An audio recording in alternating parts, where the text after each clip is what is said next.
going to the north, kaya kailangan pa-check lahat yung mga gulong ng RFID para wala yung mararating.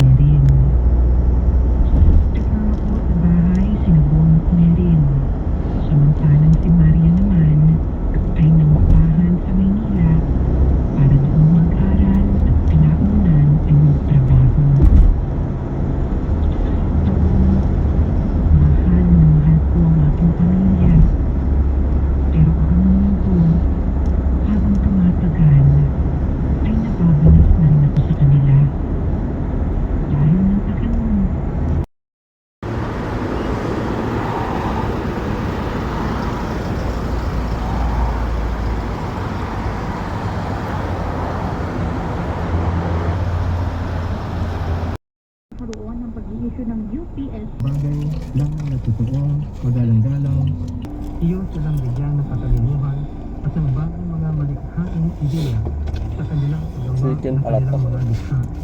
Sa iyong kapangyarihan at karunungan, tinati iyong hayaang maging daluyan na iyong wagas na pagkamalikhain sa husayan at totoong pagmamalasakit para sa kapwa-tao.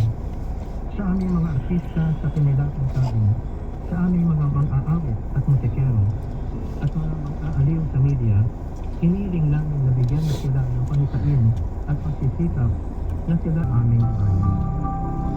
Maraming salamat, Panginoon, sa iyong pagtugon sa mga dalangin na ito, sa pangalan ni Jesus. Amen.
Harvest na siguro ngayon. Dami pa na siyang dito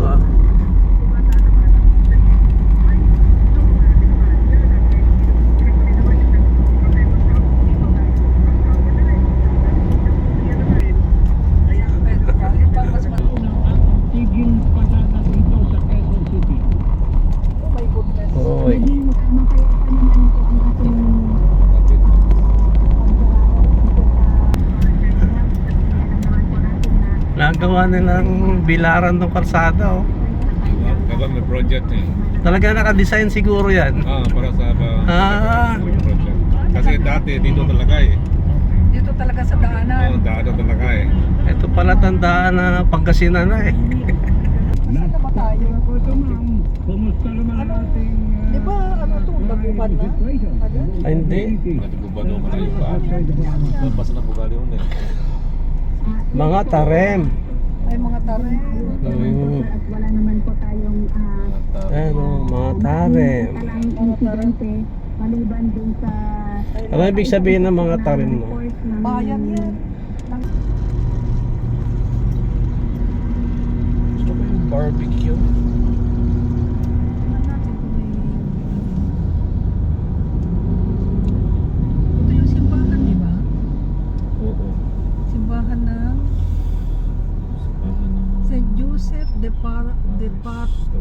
Patriarchs Paris. St. Joseph the Worker. St. Joseph, there's St. Joseph. Nakarating na kami dito sa destinasyon namin sa Bogalyon, Pangasinan. Inabot na kami ng gabi dahil umalis kami doon mga alas 2 na ng hapon. Kaya kararating lang namin ngayon dito. Ito ang bayan ng Bogalyon, Pangasinan. Bili na kami ng pangulam namin ngayong hapunan. Akit na kami ngayon sa Mount Zion dahil walang mabilhan doon. Ito ang masarap dito, paborito namin bilhin. Ang hito. Ang dami oh.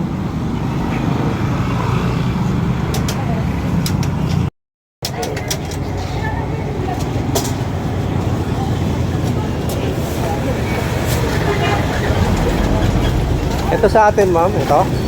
Ayan. May 130. Ito 170.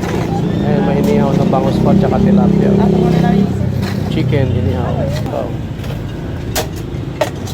Sarap niyan. Sausaw sa toyo na may kalamansi.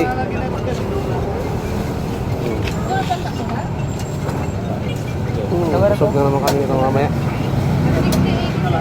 Ito yan sa Bogalyon, Pangasinan.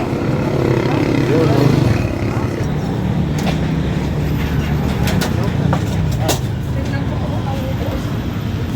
Dami talagang ulam yan. Dami namin binili oh. Oh. Pinakyaw na. Pinakyaw na yung mga ulam nila. Ilang peraso yan oh. Busog talaga nito mamaya.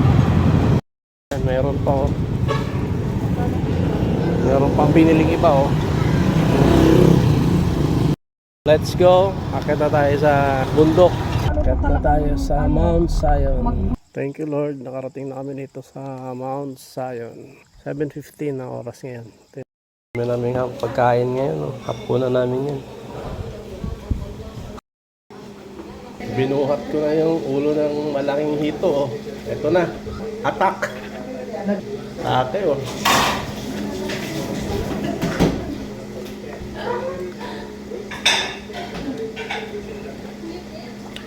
Tinolang native na manok.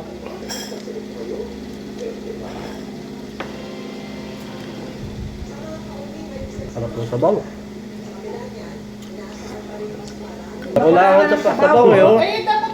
Ang sarap pa naman. Tingnan mo, ano, kalamang, Tubig na eh. Sarap. grabe yung kasa. Bihira ka lang makakita sa Maynila nito. Dito lang, marami sa Pangasinan.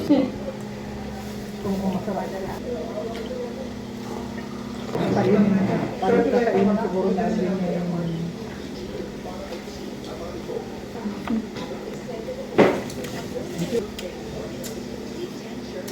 Mga millennial jowa. Dito kasi wala chance eh. Dito kasi wala chance, malayo-layo, no? Doon sa labas meron. Sa labas meron. Bado kumain ka ng pakwan, good for your health yan. Kumain ka ng pakwan, it will wash out your stones. Thank you Lord, so much na naman.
Kain tayo. Today's breakfast. Ano, healthy foods. Ayan. Ayan, may sausawan pa. Oh. Gulay, talbos, okra, talong, at daing na bangus at itlog. Ang sarap nito.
Morning guys, nandito ako ngayon sa Mount Zion Pilgrim Mountain. Dito ito sa Bugalyon, Pangasinan. Mag-ano kami, Station of the Cross. Bago ka makarating doon sa unang istasyon, nandito muna yung statue ni Mama Mary. Factor nito, 54 steps daw lahat ito. Hindi ko muna akitin ngayon to guys kasi medyo wala ako sa kondisyon ngayon umakyat. Pero nakat ko na yun dati. Pumunta tayo sa unang istasyon. Simula ng Stations of the Cross. So ito ngayon yung unang istasyon. Ito yung tinatawag na Last Supper Station. Itong first station guys, pinapakita dito yung naghapunan sila kasama ang mga 12 disipulo. Punta na ako ngayon guys sa ikalawang istasyon. Pinapakita dito na nagtungo si Jesus sa bundok ng Olivo kasama ang mga alagad at nanalangin. Habang naglakad ako, naglalangin din ako sa mga pangarap ko sa buhay, kung ano yung mga hinihiling ko kay Lord. Ito yung pangatlong istasyon. Pinapakita dito ang paghuhugas kamay ng punong saserdote. Ito naman ang ikaapat na istasyon kung saan nilagyan ng koronang tinik si Jesus. Dito na tayo sa ikalimang istasyon kung saan ipinapakita na pinapasan kay Jesus ang krus. Salamat Panginoong Jesus sa pagtubos mo sa aming mga kasalanan at pagligtas sa walang hanggang kaparusahan. Punta na ako guys sa ika-6 na istasyon. Pinapakita dito na nadapa si Jesus sa bigat ng kanyang dinadala habang naglalakad patungo sa bundok ng Kalbaryo. Dito sa ika-7 istasyon, tinulungan ni Simon si Jesus sa pagpasan ng krus. Sa ika-8 istasyon naman, nasa lubong ni Jesus ang mga kababaihan ng Jerusalem. Tuloy ko na ulit yung lakad ko. Nagpahinga lang ako saglit kasi medyo nakapagod dahil tignan mo naman yung lugar guys. Oh. Grabe akyatin dito. Paket na ako doon sa ika-9 na istasyon pero nagpahinga muna ako sa station number 8 kasi medyo napagod na ako. Dito sa ika-9 na istasyon guys, pinapakita na si Jesus ay pinako na sa krus. Halos makarating na ako sa ika-10 istasyon pero pagod na ako guys. Pero pilit natin kakayanin. Ito na nga guys, nakapako na si Jesus at ang dalawa niyang kasama. Dito sinabi ni Jesus na Ama, patawarin mo sila sapagkat hindi nila alam ang kanilang ginagawa. Pupunta na ako sa tuktok.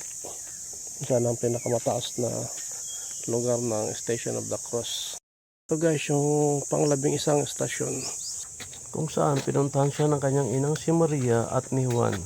Ito na guys yung pang-12 istasyon. Kita dito na si Jesus ay namatay sa krus sa ika-3 ng hapon. Papunta na ako ngayon ng 13 istasyon. Pinapakita si Jesus ay namatay at binalot sa kayong lino at nilibing. At papunta na ako sa last station of the cross, ang muling pagkabuhay ni Jesus. Ayan guys, oh.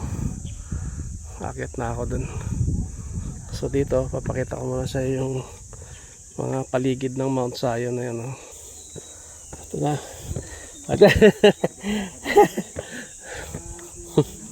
Ganda na dito, Father, ah. Oh, napakaganda na ngayon dito sa pinakatuktok ng Mount Zion. Kitang-kita na yung kapaligiran ng Pilgrim Mountain, oh. Ganda na. Malinis na. Kitang-kita na yung mga paligid, oh. Okay guys, thank you very much for watching. Have a nice day and God bless everyone.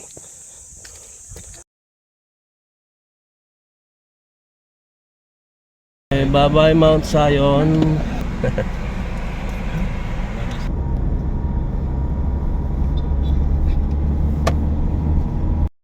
Afternoon guys, nandito kami ngayon sa Bugalion Public Market. So bago kami umuwi ng Cavite, mamalengke muna kami dito. Kaya murang mabilihin dito.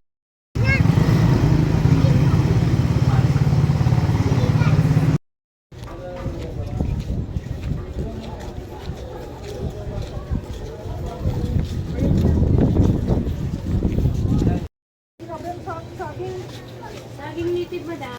Go. Ako ba talagang mahihinog na ba ito? Mami, Baka naman kung gusto niyo, mami, haluan niyo, no? Ito, avocado. Ano, lagyan na yung ilaw mo. Pipili. baka mamaya pagbukas ko yan ano?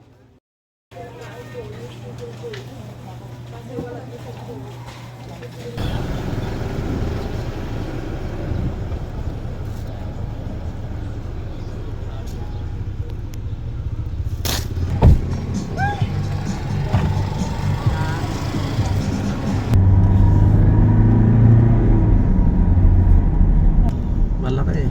Kahit pa nasa tama ka, iiwas ka na rin. Siyempre, nakaugalian na, nakaugali ng Pangasinan, mag-stop over yan. At bibili na yung pasalubong dito sa Carmen's Tupig. Paborito yung pasalubong yan dito. Daming pala yan.